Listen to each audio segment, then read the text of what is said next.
ان کی دیگر 9 اولادیں ہوں گی، تو یہ ٹوٹل 12 کا فگر ہے، یعنی امام علی سے لے کر امام مہدی علیہ السلام تک، اور یہی خلیفۃ اللہ ہے، اور یہی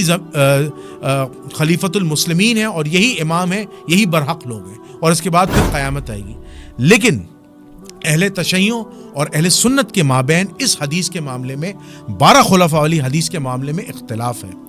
اب جب ہم اہل سنت والجماعت کے ہاں جو اسٹیبلش ہسٹری ہے اس کو دیکھتے ہیں تو ہمیں کہیں 12 خلفاء کے نام نہیں نظر آتے، لیکن جب ہم بات کرتے ہیں مکتبہ اہل حدیث کی یا مکتبہ اسلاف کی، جو مکتب جو ہے جو ناسبیت سے جا کے ملتا ہے، وہ 12 خلفاء کو کس طرح پورا کرتا ہے کہ اس میں وہ حضرت ابو بکر، حضرت عمر، حضرت عثمان، حضرت علی، حضرت حسن، اس کے بعد حضرت معاویہ، یزید، عبد الملک بن مروان، اور پھر ان کے اولادیں سلیمان بن عبد الملک، اور اس کے بعد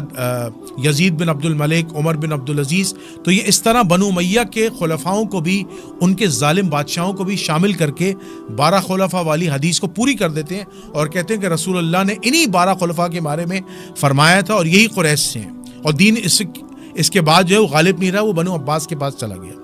تو یہ حدیث جو ہے جس کی تشریح مکتبہ اہل حدیث یا نازبی لوگ کرتے ہیں، میں ہر ایک کو برا نہیں کہتا مکتبہ اہل حدیث میں، لیکن بعض اس کی تشریح اس طرح کرتے ہیں کہ بنو امیہ کے خلفاء کو بھی شامل کر لیتے ہیں، جو کہ ظلم ہے، زیادتی ہے۔ یہ اہل سنت والجماعت کا موقف نہیں ہے۔ اہل سنت والجماعت امیر معاویہ ہو، چاہے یزید ہو، عبد الملک بن مروان ہو، حشام بن عبد الملک ہو، یزید بن عبد الملک ہو، یا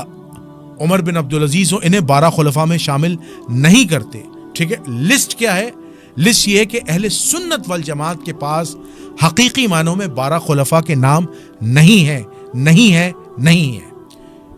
ان کی تعویل کیا ہے؟ ان کی تعویل یہ ہے حضرت ابو بکر صدیق، حضرت عمر فاروق، حضرت عثمان، حضرت علی، حضرت حسن، اور اس کے بعد عمر بن عبد العزیز، اور پھر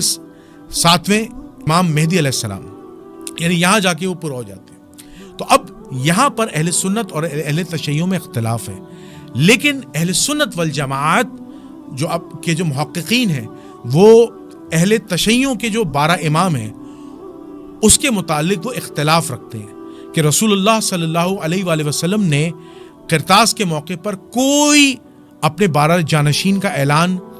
یعنی جانشینی رسول کا اعلان نہیں کیا تھا۔ 12 خلفاء کے نام بتائے تھے، لیکن جو اصل جانشین رسول ہے اس کا اعلان نہیں کیا تھا۔ لیکن اہل سنت کے یہاں بعض 12 خلفاء والی حدیث موجود ہیں، بالکل ہیں، لیکن 12 خلفاء والی حدیث کی جو تشریح ہے